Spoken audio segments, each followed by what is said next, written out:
ഹെറോദേസ് യൂദാ രാജാവ് എന്ന കാലത്ത് അബിയായുടെ ഗണത്തിൽ സക്രിയ എന്നു പേരുള്ള ഒരു പുരോഹിതനുണ്ടായിരുന്നു. അഹ്റോന്റെ പുത്രിമാരിൽപ്പെട്ട എലിസബത്ത് ആയിരുന്നു അവൻ്റെ ഭാര്യ. അവർ ദൈവത്തിനു മുമ്പിൽ നീതിനിഷ്ഠരും കർത്താവിൻ്റെ കൽപ്പനകളും പ്രമാണങ്ങളും കുറ്റമറ്റ വിധം അനുസരിക്കുന്നവരുമായിരുന്നു. അവർക്ക് മക്കളുണ്ടായിരുന്നില്ല. എലിസബത്ത് വന്ധ്യയായിരുന്നു. ഇരുവരും പ്രായം കവിഞ്ഞവരുമായിരുന്നു. തൻ്റെ ഗണത്തിന് നിശ്ചയിക്കപ്പെട്ടിരുന്ന ക്രമമനുസരിച്ച് ദൈവസന്നിധിയിൽ ശുശ്രൂഷ നടത്തി വരവേ പൗരോഹിത്യ വിധി പ്രകാരം കർത്താവിൻ്റെ ആലയത്തിൽ പ്രവേശിച്ച് ധൂപം സമർപ്പിക്കുവാൻ സക്രിയായ്ക്ക് കുറി വീണു. ധൂവാർപ്പണ സമയത്ത് സമൂഹം മുഴുവൻ വെളിയിൽ പ്രാർത്ഥിച്ചുകൊണ്ടിരിക്കുകയായിരുന്നു. അപ്പോൾ കർത്താവിൻ്റെ ദൂതൻ ധൂപപീഠത്തിൻ്റെ വലതുവശം നിൽക്കുകയായിരുന്നു. അവന് പ്രത്യക്ഷപ്പെട്ടു. അവനെ കണ്ട് സക്രിയ അസ്വസ്ഥനാവുകയും ഭയപ്പെടുകയും ചെയ്തു. ദൂതൻ അവനോട് പറഞ്ഞു, സക്രിയ, ഭയപ്പെടേണ്ട, നിന്റെ പ്രാർത്ഥന കേട്ടിരിക്കുന്നു. നിന്റെ ഭാര്യ എലിസബത്തിൽ നിനക്കൊരു പുത്രൻ ജനിക്കും. നീ അവന് യോഹന്നാൻ എന്ന് പേരിടണം. ജനം സക്രിയയെ കാത്തിരിക്കുകയായിരുന്നു. ദേവാലയത്തിൽ അവൻ വൈകിയതിനെപ്പറ്റി അവർ അത്ഭുതപ്പെട്ടു. പുറത്തു വന്നപ്പോൾ അവരോട് സംസാരിക്കുന്നത് സക്രിയയ്ക്ക് കഴിഞ്ഞില്ല. ദേവാലയത്തിൽ വെച്ച് തന്നെ അവൻ ഏതോ ദർശനമുണ്ടായെന്ന് അവർ മനസ്സിലാക്കി. അവൻ അവരോട് ആംഗ്യം കാണിക്കുകയും ഊമനായി കഴിയുകയും ചെയ്തു. തൻ്റെ ശുശ്രൂഷയുടെ ദിവസങ്ങൾ പൂർത്തിയായപ്പോൾ അവൻ വീട്ടിലേക്ക് പോയി. താമസിക്കാതെ അവൻ്റെ ഭാര്യ എലിസബത്ത് ഗർഭം ധരിച്ചു. 5 മാസത്തേക്ക് അവൾ മറ്റൊരു മുമ്പിൽ പ്രത്യക്ഷപ്പെടാതെ കഴിഞ്ഞുകൂടി. അവൾ പറഞ്ഞു, മനുഷ്യരുടെ ഇടയിൽ എനിക്കുണ്ടായിരുന്ന അപമാനം നീക്കിക്കളയുവാൻ കർത്താവ് എന്നെ കടാക്ഷിച്ച് എനിക്കിത് ചെയ്തു തന്നിരിക്കുന്നു. ഈശോയിൽ സ്നേഹം നിറഞ്ഞ മാതാപിതാക്കന്മാരെ, സഹോദരി സഹോദരന്മാരെ, കഴിഞ്ഞ ആഴ്ചകളെല്ലാം നമ്മൾ കുടുംബജീവിതത്തെക്കുറിച്ച് കാണുകയായിരുന്നു. വിശുദ്ധ ഗ്രന്ഥത്തിലുള്ള 4 കുടുംബങ്ങളെ നമ്മൾ കണ്ടെത്തി. ആ കുടുംബങ്ങളുള്ള ചില തിന്മകളും കുറവുകളും നമ്മൾ കണ്ടെത്തി. ഇന്ന് നമ്മൾ കാണാൻ വേണ്ടി പോകുന്നത് വിശുദ്ധ ഗ്രന്ഥത്തിൽ നന്മയുള്ള ചില കുടുംബങ്ങളെക്കുറിച്ച് കാണുകയാണ്. എന്നിട്ട് നമ്മളോട് ദൈവം പറയാണ്, ഈ കുടുംബങ്ങളിലുള്ള നന്മകൾ നിങ്ങൾ നിങ്ങളുടെ കുടുംബത്തിലും കൂടെ സ്വീകരിക്കണം. അങ്ങനെ സ്വീകരിക്കുമ്പോൾ നിങ്ങളുടെ കുടുംബജീവിതം കുറച്ചും കൂടി സന്തോഷം നിറഞ്ഞ ഒരു കാര്യമായി മാറാൻ വേണ്ടി തുടങ്ങും. ലൂക്കാ സുവിശേഷകൻ്റെ ആദ്യത്തെ അധ്യായത്തിൽ തന്നെ സുവിശേഷകൻ നമ്മളുടെ മുമ്പിൽ ഒരു കുടുംബത്തിൻ്റെ മനോഹരമായ ചിത്രം വരച്ച് കാണിക്കുകയാണ്. കുറേ കാര്യങ്ങൾ ലൂക്കാ സുവിശേഷന് പറയാമായിരുന്നു. എന്നിട്ടും ലൂക്കാ സുവിശേഷകൻ തൻ്റെ ആദ്യത്തെ അധ്യായത്തിൽ തന്നെ ഒരു കുടുംബത്തെ കാണിച്ചുകൊണ്ട് നമ്മളോട് പറയാണ്, നിങ്ങളെ കുടുംബം ഇങ്ങനെയായിരിക്കണം. ആ കുടുംബം എന്ന് പറയുന്നത് പ്രായം ആയിട്ടുള്ള ഭാര്യ ഭർത്താക്കന്മാരുടെ ജീവിതത്തെ കാണിക്കുകയാണ്. വേണമെങ്കിൽ ലൂക്കാ സുവിശേഷകന് യൗവനമുള്ള 2 കുടുംബത്തെ കാണിക്കായിരുന്നു, അല്ലെങ്കിൽ സമ്പത്തുള്ള കുടുംബത്തെ കാണിക്കായിരുന്നു. പക്ഷേ ലൂക്കാ സുവിശേഷകൻ എന്ത് ചെയ്തു? അവരുടെ ജീവിതത്തിലെ പ്രശ്നങ്ങളും പ്രതിസന്ധികളും നിറഞ്ഞ ഒരു കുടുംബത്തെ നമ്മുടെ മുമ്പിൽ കാണിച്ചു വെക്കുകയാണ്. അത് വേറെ ആരുടെയല്ല, സക്രിയായുടെയും എലിസബത്തിൻ്റെയും. സുവിശേഷം വായിക്കാൻ നമുക്ക് മനസ്സിലാകും. ആദ്യത്തെ വചനം ഇങ്ങനെയായിരുന്നു, അവർ കർത്താവിന് മുമ്പിൽ നീതിനിഷ്ഠരും. അവർ കർത്താവിന് മുമ്പിൽ നീതിനിഷ്ഠരും അവിടുത്തെ പ്രമാണങ്ങളും കൽപ്പനകളും കുറ്റമറ്റ വിധം പാലിക്കുന്നവരുമായിരുന്നു. ഇത് ദൈവത്തിന് ആ കുടുംബത്തെക്കുറിച്ചുള്ള കാഴ്ചപ്പാടായിരുന്നു. രണ്ടാമത്തെ വാക്യം നമ്മൾ കാണുക, അവർക്ക് മക്കളുണ്ടായിരുന്നില്ല, അവർ പ്രായം കവിഞ്ഞവരായിരുന്നു. ഇത് മനുഷ്യർക്ക് അവരെക്കുറിച്ചുള്ള കാഴ്ചപ്പാടാണ്. ഈ പ്രായമായിട്ടുള്ള ഈ ഭാര്യ ഭർത്താവിനെ കുറിച്ച് ലോകത്തിനുള്ള കാഴ്ചപ്പാട് ഇങ്ങനെയായിരുന്നു. അവർ പ്രായം കഴിഞ്ഞവരാ, അവർക്ക് മക്കളൊന്നുമില്ല.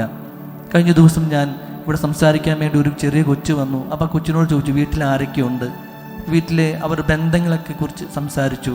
അപ്പം അപ്പനോടും അമ്മയെ കുറിച്ചൊക്കെ അവൾ പറഞ്ഞു.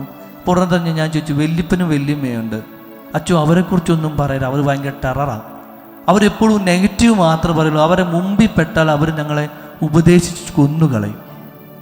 പ്രായമുള്ള ആളുകളെക്കുറിച്ച് പുതിയ കുട്ടികളുടെ കാഴ്ചപ്പാട് ഇങ്ങനെയായിരുന്നു. അവർ പ്രായം കഴിഞ്ഞവരാണ്, അവർക്ക് കാര്യങ്ങളൊന്നും അറിയത്തില്ല, അവർക്ക് മൊബൈൽ ഉപയോഗിക്കാൻ അറിയത്തില്ല, അവർക്ക് എങ്ങനെയാണ് സംസാരിക്കേണ്ടതെന്ന് അറിയാം. എപ്പോഴും ഞങ്ങളെ കുറ്റപ്പെടുത്തിക്കൊണ്ടിരിക്കും, എപ്പോഴും ഞങ്ങളെ ഉപദേശിച്ചു കൊണ്ടിരിക്കുന്ന ഒരാളെക്കുറിച്ച് ഒരു കാഴ്ചപ്പാട് അവർക്ക് പ്രായമുള്ളവരെക്കുറിച്ച് പറയുന്നത്. പണ്ടും ഈ കാഴ്ചപ്പാടുണ്ടായിരുന്നു. അതും സുവിശേഷം പറഞ്ഞ് അവർ പ്രായം കവിഞ്ഞവരായിരുന്നു. രണ്ടാമതായിട്ട് അവർക്ക് മക്കളുണ്ടായിരുന്നില്ല. അവരുടെ കുറവുകളെക്കുറിച്ച് സമൂഹം ഇങ്ങനെ പറഞ്ഞുകൊണ്ടിരിക്കുക. നിങ്ങൾ നാട്ടിലും നാട്ടുപുറങ്ങളെ കണ്ടിരിക്കുക, ഒരു 55 വയസ്സേ കഴിഞ്ഞ ആളുകളെക്കുറിച്ച് നമ്മൾ കുറ്റങ്ങളും കുറവുകളൊക്കെ പറയുള്ളൂ. പക്ഷെ സുവിശേഷം എന്താ ചെയ്യുന്നത്?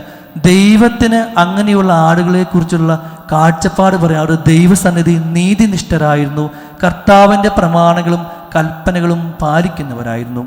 സ്നേഹം നിറഞ്ഞവരെ, നമ്മളൊരു കാലഘട്ടമൊക്കെ കഴിയുമ്പോൾ നമ്മൾ ഈ ലോകത്തിൻ്റെതായിട്ടുള്ള ചില കാര്യങ്ങളിൽ മാറി കുറച്ച് ആത്മീയമായ കാര്യങ്ങളിലേക്ക് മാറണമെന്ന് വിശുദ്ധ ഗ്രന്ഥം നമ്മളോട് പറഞ്ഞു വെക്കുകയാണ്. ഞാൻ അറിയുന്നൊരു സാറുണ്ട്, ഇന്ത്യൻ പ്രസിഡൻറ്റിൻ്റെ ഇതൊക്കെ അവാർഡൊക്കെ മേടിച്ച ഒരാളാണ്. അദ്ദേഹം റിട്ടയർ ചെയ്യുന്ന കഴിഞ്ഞ പാടെ കുറേ കോളേജിലേക്കും സ്കൂളിലേക്കും അദ്ദേഹം ജോലിക്ക് വിളിച്ചു. അദ്ദേഹം പറഞ്ഞു ഞാൻ പോവില്ല. അദ്ദേഹം എന്ത് ചെയ്തു? ഉടനെ തന്നെ ഒരു സാമൂഹിക പാലിയേറ്റീവ് പ്രവർത്തനങ്ങൾക്ക് വേണ്ടി ഇറങ്ങി പുറപ്പെട്ടു. ഇവിടെ സേവനം ചെയ്യുന്ന ഒരു ശുശ്രൂഷകനാണ്, സ്കൂളിലൊക്കെ വർക്ക് ചെയ്യുന്ന ഒരാളാണ്. അദ്ദേഹം എല്ലാം കഴിഞ്ഞ് കഴിഞ്ഞപ്പോൾ എന്ത് ചെയ്തു? ഉടനെ തന്നെ എന്ത് ചെയ്യും? ഒരു ആത്മീയ കാര്യങ്ങൾക്ക് വേണ്ടി തൻ്റെ ജീവിതം മാറ്റിവെച്ചു. സ്നേഹം നിറഞ്ഞ നമ്മുടെ ജീവിതത്തിൽ ഒരു കാലഘട്ടം നമ്മൾ കഴിയുമ്പോൾ ഈ ലോകത്തിൻ്റെതായിട്ടുള്ള ചില കാഴ്ചപ്പാടുകളിൽ നമ്മൾ മാറി പരലോകത്തിൻ്റെതായിട്ടുള്ള ചില കാഴ്ചപ്പാടിലേക്ക് പ്രവേശിക്കണമെന്ന് വിശുദ്ധ ഗ്രന്ഥം നമ്മളോട് പറഞ്ഞു വെക്കുകയാണ്. ഒരു കാലഘട്ടം കഴിയുമ്പോൾ നമ്മൾ സാമൂഹ്യ പ്രവർത്തനത്തിലേക്കും ആധ്യാത്മിക ജീവിതത്തിലേക്കും നമ്മൾ പ്രവേശിക്കണമെന്ന് വിശുദ്ധ ലൂക്കാസ് സുവിശേഷകൻ നമ്മളോട് പറഞ്ഞു വെക്കുകയാണ്. രണ്ടാമതായിട്ട് അവരോട് പറഞ്ഞൊരു കാര്യമുണ്ട്, നിങ്ങളുടെ പ്രാർത്ഥന കേട്ടിരിക്കുന്നു. നിങ്ങളുടെ പ്രാർത്ഥന കേട്ട് ഈശോ പറഞ്ഞു, 2-3 പേർ എൻ്റെ നാമത്തിൽ ഒരുമിച്ച് പ്രാർത്ഥിക്കുന്ന ഏതൊരു കാര്യവും ഞാൻ നിങ്ങൾക്ക് സാധിച്ചു തരും. സ്നേഹം നിറഞ്ഞവരെ, മക്കളുണ്ടാകാതിരുന്ന ഈ ഭാര്യ ഭർത്താക്കന്മാർ ഒരുമിച്ച് പ്രാർത്ഥിച്ച ഒരു വിഷയത്തിൻ്റെ മേലെ ദൈവം അത്ഭുതം ചെയ്യുകയാണ്. Hallelujah, hallelujah. ഭാര്യ ഭർത്താക്കന്മാർ ഏക മനസ്സോടുകൂടി പ്രാർത്ഥിക്കുന്ന ഒരു വിഷയത്തിന് മേലെ ദൈവം അത്ഭുതം ചെയ്തുവെന്ന് സക്രിയായുടെയും എലിസബത്തിൻ്റെയും ജീവിതം കാണിച്ച് നമ്മളോട് പറയുകയാണ്. നിങ്ങളുടെ കുടുംബജീവിതത്തിൽ നിങ്ങൾ ഒരുമിച്ച് ഒരു മനസ്സോടുകൂടി നിങ്ങൾ പ്രാർത്ഥിച്ചു നോക്കിക്കേ, ആ പ്രാർത്ഥനയുടെ മേൽ ദൈവം അത്ഭുതം ചെയ്യാൻ തുടങ്ങും. രണ്ടാമതായിട്ട് നമ്മൾ കണ്ടുമുട്ടുന്ന ഒരു കാര്യമുണ്ട്. ഈ സക്രിയ തൻ്റെ ശുശ്രൂഷയൊക്കെ കഴിഞ്ഞ ശേഷം വീട്ടിലേക്ക് ഭവനത്തിലേക്ക് പോയി എന്നാണ് പറഞ്ഞു വയ്ക്കുക. അവൻ ഭവനത്തിലേക്ക് പോയി. ഒരു 45-50 വയസ്സൊക്കെ കഴിഞ്ഞു കഴിയുമ്പോൾ ഈ ഭാര്യ ഭർത്താക്കന്മാർ ജീവിതത്തിൽ ഒരു പ്രശ്നമെന്ന് പറയുക, അവർ പതുക്കെ ഈ കുടുംബത്തിലേക്ക് പോകാതിരിക്കുന്ന ഒരവസ്ഥയൊക്കെ ഉണ്ട്. ചില ടൗണുകളൊക്കെ നമുക്ക് നോക്കിക്കാണാം. ആ ടൗണിലുള്ള എല്ലാ ആളുകളെയും പറഞ്ഞു വിട്ടിട്ട ചില ആളുകൾ എന്ത് ചെയ്യും? ഭവനത്തിലേക്ക് പോവുകയുള്ളൂ. രാത്രി അവരുടെ കുടുംബ പ്രാർത്ഥനയും അത്താവൊക്കെ കഴിഞ്ഞിട്ട് ഇവരെന്ത് ചെയ്യും? ഈ ടൗണുകളിൽ നിന്ന് ഇവരുടെ കുടുംബത്തിലേക്ക് പ്രവേശിക്കുകയുള്ളൂ. ഈ സക്രിയായെ കാണിച്ചിട്ട് ദൈവം നമ്മളോട് പറഞ്ഞു വയ്ക്കുക, നിങ്ങൾ കുറച്ചും കൂടി നിങ്ങളുടെ കുടുംബങ്ങളിലേക്ക് പോകാനായിട്ട് പ്രവേശിക്കുക, കുറച്ചും കൂടി കുടുംബത്തിൽ ആയിരിക്കാനായിട്ട് നമ്മൾ പ്രവേശിക്കും. കഴിഞ്ഞ ദിവസം ഒരു യുവത്വമുള്ള 2 പേര് ഇവിടെ ഭാര്യ ഭർത്താക്കന്മാർ വന്നു. അവർ ചെറിയ ചെറിയ കുടുംബ പ്രശ്നങ്ങളെക്കുറിച്ച് പറയാൻ വേണ്ടി വന്നതാണ്. അവരെ സംസാരിച്ചുകൊണ്ടിരിക്കും. ഞാൻ അവരോട് പറഞ്ഞു, ഇത്തരം പ്രശ്നങ്ങളൊക്കെയല്ലേ ഉള്ളൂ, നിങ്ങൾ നിങ്ങളുടെ അപ്പനോടും അമ്മയോടും ഒന്ന് പറഞ്ഞ് സംസാരിച്ച് നോക്കത്തില്ല, അവർക്ക് നിങ്ങൾക്ക് ഉപദേശിക്കാനൊക്കെ പറ്റും. അപ്പോൾ പുള്ളി ചിരിച്ചുകൊണ്ട് എന്നോട് പറഞ്ഞു, അച്ഛാ, അപ്പനും അമ്മയും മിണ്ടിയിട്ട് വർഷങ്ങളായി. അവർ താമസിക്കുന്ന 2 റൂമുകളിലാണ്. അവർ പരസ്പരം മിണ്ടാറില്ല. സ്നേഹം നിറഞ്ഞവരെ, നമ്മുടെയൊക്കെ കുടുംബത്തിൽ ഒരു കാലഘട്ടം കഴിയുമ്പോൾ എന്തു ചെയ്യും? നമ്മൾ ശരീരം കൊണ്ടും മനസ്സുകൊണ്ടും അകന്ന് ജീവിക്കുന്ന ഒരു പ്രായമായിട്ടുള്ള ഭാര്യ ഭർത്താക്കന്മാർ വളർന്നു വരികയാണ്. അവർ മിണ്ടിയിട്ട് കുറേ നാളുകളായി, സംസാരിച്ചിട്ട് കുറേ നാളുകളായി, അന്യോന്യം ഒരുമിച്ച് ജീവിക്കാറില്ല, ഒരു റൂമിൽ കിടക്കാറില്ല. അങ്ങനെ പരസ്പരം അകന്ന് ജീവിക്കുന്ന ഒരു മിഡിൽ ഏജ് ആയിട്ടുള്ള കുറേ കുടുംബങ്ങൾ വളർന്നു വരികയാണ്. അവരെ നോക്കിയിട്ട് സുവിശേഷം പറയുകയാണ്, സക്രിയായുടെയും എലിസബത്തിൻ്റെ ജീവിതം കാണിച്ചിട്ട് പറയാണ്, അവർ ഒരുപാട് പ്രായം കവിഞ്ഞവരായിരുന്നു, മക്കളില്ലായിരുന്നു, അവരുടെ ജീവിതത്തിൽ ഒരുപാട് കുറവുകളുണ്ടായിരുന്നു. പക്ഷെ അവരെന്ത് ചെയ്തു? ഒരുമിച്ച് ജീവിച്ചു. അവർ ഒരുമിച്ച് ജീവിച്ചു. നമ്മുടെ കുടുംബജീവിതത്തിൽ നമ്മൾ ഒരുമിച്ച് ജീവിക്കേണ്ട പ്രാധാന്യത്തെക്കുറിച്ച് വിശുദ്ധ ഗ്രന്ഥം നമ്മളോട് പറഞ്ഞു വെക്കുകയാണ്. നാലാമതായിട്ട് നമ്മൾ കാണാൻ വേണ്ടി പോകുന്നത് എന്താണ്? മറിയത്തെ നമ്മൾ കാണുകയാണ്. മറിയത്തെ ജീവിതത്തിൽ അവൾക്കൊരു തൻ്റെ കുടുംബജീവിതത്തെക്കുറിച്ചും ഭാവിയെക്കുറിച്ചൊക്കെ ഒരു സ്വപ്നം ഉണ്ടായിരുന്നു. അത് മാറിയെന്നറിഞ്ഞപ്പോൾ ദൈവത്തിൻ്റെ ഹിതത്തിന് അവൾ എസ് എന്ന് പറഞ്ഞു. അതിൻ്റെതായിട്ട് ഒരുപാട് ബുദ്ധിമുട്ട് വന്നപ്പോൾ അവൾ എന്താ ചെയ്ത്?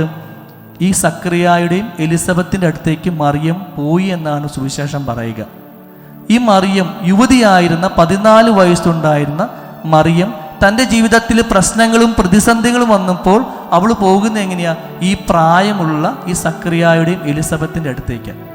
2 രീതിയിൽ നമുക്കിതിനെ കാണാൻ പറ്റും. മറിയത്തിന് അറിയായിരുന്നു തൻ്റെ ജീവിതത്തിൽ എന്ത് പ്രശ്നങ്ങളും പ്രതിസന്ധികളും വന്നാൽ തന്നെ സഹായിക്കാനായിട്ട് ഇവർക്ക് പറ്റുമെന്ന്. സ്നേഹം നിറഞ്ഞ മാതാപിതാക്കന്മാരെ, നമ്മുടെ യുവത്വത്തിലുള്ള മക്കൾ അവരുടെ ജീവിതത്തിൽ എന്തെങ്കിലും പ്രശ്നങ്ങളും പ്രതിസന്ധികളും വരുമ്പോൾ നമ്മൾ അടുത്തേക്ക് വരുന്നുണ്ടോ നമ്മൾ നോക്കണം. ചിലപ്പോൾ അവർ വരുന്നില്ല, അതിൻ്റെ പ്രശ്നം നമ്മൾ തന്നെയാണ്. പലപ്പോഴും നമ്മുടെ കുടുംബജീവിതങ്ങളിൽ നമ്മൾ എന്ത് ചെയ്യും, ഈ മക്കളുടെ ചില കാര്യങ്ങളിലേക്ക് നമ്മൾ പതുക്കെ ഉപദേശിച്ചു കൊണ്ടിരിക്കും. അവർ ഭക്ഷണം ഉണ്ടാക്കുമ്പോൾ അവരുടെ യാത്രകളെക്കുറിച്ച്, അവരുടെ ജോലികളെക്കുറിച്ച് നമ്മൾ പതുക്കെ കുറ്റങ്ങളും കുറവുകളൊക്കെ പറയാനും വേണ്ടി തുടങ്ങും. പതുക്കെ ഈ ചെറിയ മനുഷ്യർ എന്ത് ചെയ്യും, അവർ അകന്ന് നിൽക്കാൻ തുടങ്ങും മാതാപിതാക്കന്മാരോട്. സക്രിയായും എലിസബത്തും എന്ത് ചെയ്യും, പുതിയ ജനറേഷനിലുള്ള പുതിയ തലമുറയിലുള്ള ആളുകളെ സ്വീകരിക്കുവാൻ അത്രയധികം മനസ്സ് അവർ വളർത്തിയിരുന്നു. അതുകൊണ്ടാണ് മറിയത്തിന് ഒരു പ്രശ്നം വന്നപ്പോൾ, ഒരു പ്രതിസന്ധി വന്നപ്പോൾ അവൾ എന്ത് ചെയ്തു, ഈ പ്രായമായിട്ടുള്ള സക്രിയായുടെയും എലിസബത്തിൻ്റെയൊക്കെ അടുത്തേക്ക് പോയത്. സ്നേഹം നിറഞ്ഞവരെ, ലൂക്കാ സുവിശേഷകൻ നമ്മളോട് പറഞ്ഞു വെക്കുകയാണ്, നിങ്ങൾ പ്രായം കൂടുന്തോറും നിങ്ങളുടെ മനസ്സ് നിങ്ങൾ വിശാലമാക്കണം. ആകാശം പോലെ മനസ്സ് വിശാലമാക്കി എല്ലാവരെയും ഉൾക്കൊള്ളുവാനായിട്ട് നമ്മൾ പഠിക്കണം. പുതിയ ജനറേഷനെ നോക്കി നമ്മൾ പറയും, ഇന്നത്തെ ജനറേഷനൊക്കെ നശിച്ചു, അവർക്ക് ജീവിക്കാൻ അറിയത്തില്ല, അവരുടെ കുടുംബജീവിതങ്ങളൊക്കെ തകർന്നുകൊണ്ടിരിക്കുകയാണെന്ന് പഴയ ആളുകൾ ഇങ്ങനെ പറയാൻ തുടങ്ങും. എന്നാൽ സുവിശേഷം പറയുകയാണ്, നിങ്ങൾ പുതിയ ജനറേഷനിലുള്ള പുതിയ തലമുറയിലുള്ള യുവതി യുവാക്കന്മാരെ നന്മകൾ കണ്ടുപിടിക്കാൻ വേണ്ടി സുവിശേഷം പറയുകയാണ്. അവരുടെ ജീവിതത്തിൽ ഒരു പ്രശ്നങ്ങളും പ്രതിസന്ധികളും ബുദ്ധിമുട്ടുകളും വരുമ്പോൾ അവർ നിങ്ങളുടെ അടുത്തേക്ക് വരുവാൻ തക്ക വിധത്തിൽ നിങ്ങളുടെ മനസ്സ് നിങ്ങൾ വിശാലമാക്കിയിരിക്കണം. വീണ്ടും ലൂക്കാ സുവിശേഷകൻ നമ്മളോട് പറഞ്ഞു വയ്ക്കുന്ന ഒരു കാര്യം കൂടെയുണ്ട്. സക്രിയായോട് പറഞ്ഞു, നീ അധികം സംസാരിക്കരുത്, ഇനി നീ മൂകനായിട്ടിരിക്കണം. പലപ്പോഴും ഒരു പ്രായമൊക്കെ കഴിയുമ്പോൾ മാതാപിതാക്കന്മാർ എന്ത് ചെയ്യും, എപ്പോഴും മക്കളെ ഉപദേശിച്ചു കൊണ്ടിരിക്കും. എപ്പോഴും അവരെ ഉപദേശിച്ചു കൊണ്ടിരിക്കും. നീ ഉണ്ടാക്കിയ കറി ശരിയില്ല, നിന്റെ ജോലി ശരിയില്ല, നിന്റെ യാത്ര ശരിയില്ല, നിന്റെ സംസാരം ശരിയില്ല. എപ്പോഴും ഉപദേശിച്ചു കൊണ്ടിരിക്കുന്ന മാതാപിതാക്കന്മാരോട് വിശുദ്ധ ലൂക്കാ സുവിശേഷകൻ പറയുകയാണ്, നിങ്ങൾ അങ്ങനെ ആകരുത്. നിങ്ങൾ അങ്ങനെയാര്, കുറച്ചും കൂടി നിങ്ങൾ എന്താണ്, ജ്ഞാനമുള്ള മനുഷ്യരാകാൻ വേണ്ടി തുടങ്ങുക. സക്രിയായോട് പറഞ്ഞ് നിങ്ങൾ ഉപദേശിക്കാതെ അവരുടെ നന്മകൾ കാണാൻ വേണ്ടി പതുക്കെ പഠിക്കുക. അങ്ങനെ നന്മകൾ കണ്ടു നോക്കിക്കേ. അവർ ജീവിതത്തിൽ ഒരു പ്രശ്നങ്ങളോ പ്രതിസന്ധികൾ വരുമ്പോൾ മാതാപിതാക്കന്മാരായ നിങ്ങൾ അടുത്തേക്ക് വരും. അവർ ഇപ്പോൾ നിങ്ങൾ അടുത്തേക്ക് വരുന്നില്ലെങ്കിൽ അതിൻ്റെ അർത്ഥം എന്ന് പറയുക, നിങ്ങളുടെ ജീവിതത്തിലെ നിങ്ങളുടെ പെരുമാറ്റത്തിൽ ചെറിയ ബുദ്ധിമുട്ടുകളുണ്ടെന്ന്. അത് മാറ്റി കുറച്ചും കൂടി യുവതലമുറയ്ക്ക് നിങ്ങൾ അടുത്തേക്ക് വരുവാൻ തക്ക വിധത്തിൽ നിങ്ങളുടെ മനസ്സ് നിങ്ങൾ വളർത്താനായിട്ട് പരിശ്രമിക്കുക. നമ്മുടെ ജീവിതത്തിൽ കുറച്ചും കൂടി ഒരു ആത്മീയ കാര്യങ്ങളിലേക്ക് തിരിയേണ്ട ഒരു കാലഘട്ടം ആയെന്ന് തോന്നുന്നു. ഇനി അവസാനമായിട്ട് ലൂക്കാ സുവിശേഷം പറയുക, അവർ ഒരുമിച്ച് ജീവിച്ചു, ഒരു മനസ്സോടുകൂടി ജീവിച്ചു. ഇന്ന് പല ആളുകളും ഒരുമിച്ച് ജീവിക്കുന്നുണ്ടെങ്കിലും അവർ ആൾക്കൂട്ടത്തിൽ ഒറ്റപ്പെട്ടതുപോലെയാണ്.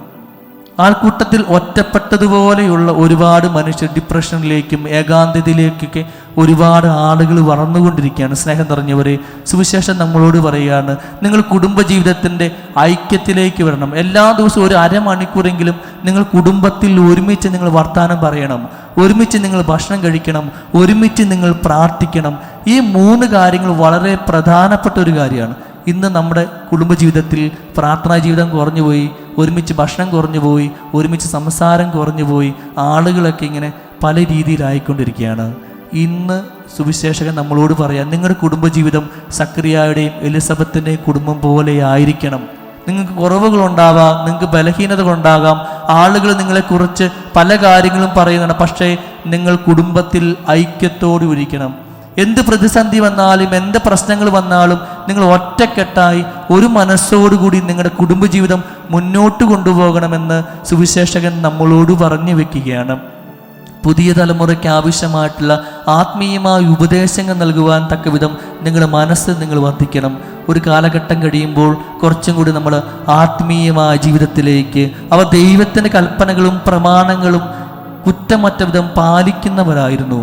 കുറച്ചും കൂടി ബൈബിൾ വായിക്കുവാനായിട്ട്, കുറച്ചും കൂടി ഒഴിവ് സമയങ്ങളിൽ പരദൂഷണം പറയാതെ കുറച്ചും കൂടി പ്രാർത്ഥിക്കുന്ന മനുഷ്യരായിട്ട് മാറാനായിട്ട് നമ്മൾ കുടുംബജീവിതത്തിലുള്ള എല്ലാവരോടും സുവിശേഷം പറഞ്ഞു വെക്കുകയാണ്. ഒരു നിമിഷം നമുക്ക് കണ്ണുകളടച്ച് നമ്മുടെ കരങ്ങളെല്ലാം നെഞ്ചോട് ചേർത്ത് നമുക്ക് നിർത്താം.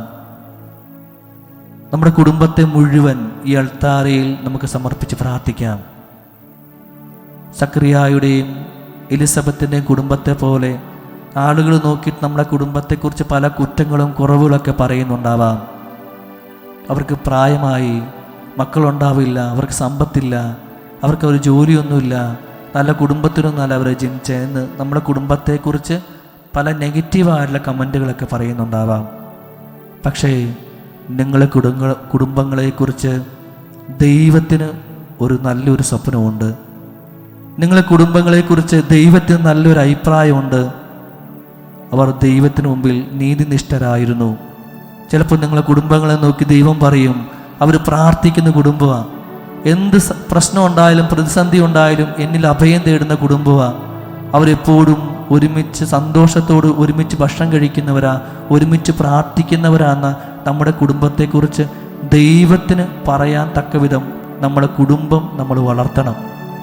രണ്ടാമതായിട്ട് നമ്മൾ കുറച്ചും കൂടി ആത്മീയമായ കാര്യങ്ങളിലേക്ക് നമ്മുടെ കുടുംബജീവിതം തിരിക്കണമെന്ന് വിശുദ്ധ ഗ്രന്ഥം നമ്മളോട് പറഞ്ഞു വെക്കുക. സക്രിയായുടെയും എലിസബത്തിൻ്റെയും പ്രാർത്ഥന ദൈവം കേട്ടതുപോലെ നമ്മൾ പ്രാർത്ഥിക്കുന്ന മനുഷ്യരാകണം. സുവിശേഷം ഇങ്ങനെ പറഞ്ഞു വയ്ക്കുക. സക്രിയ പുറത്തേക്ക് വരുന്നത് വൈകുന്നതിനെക്കുറിച്ച് പറഞ്ഞപ്പോൾ പുറത്ത് പ്രാർത്ഥിച്ചുകൊണ്ടിരുന്ന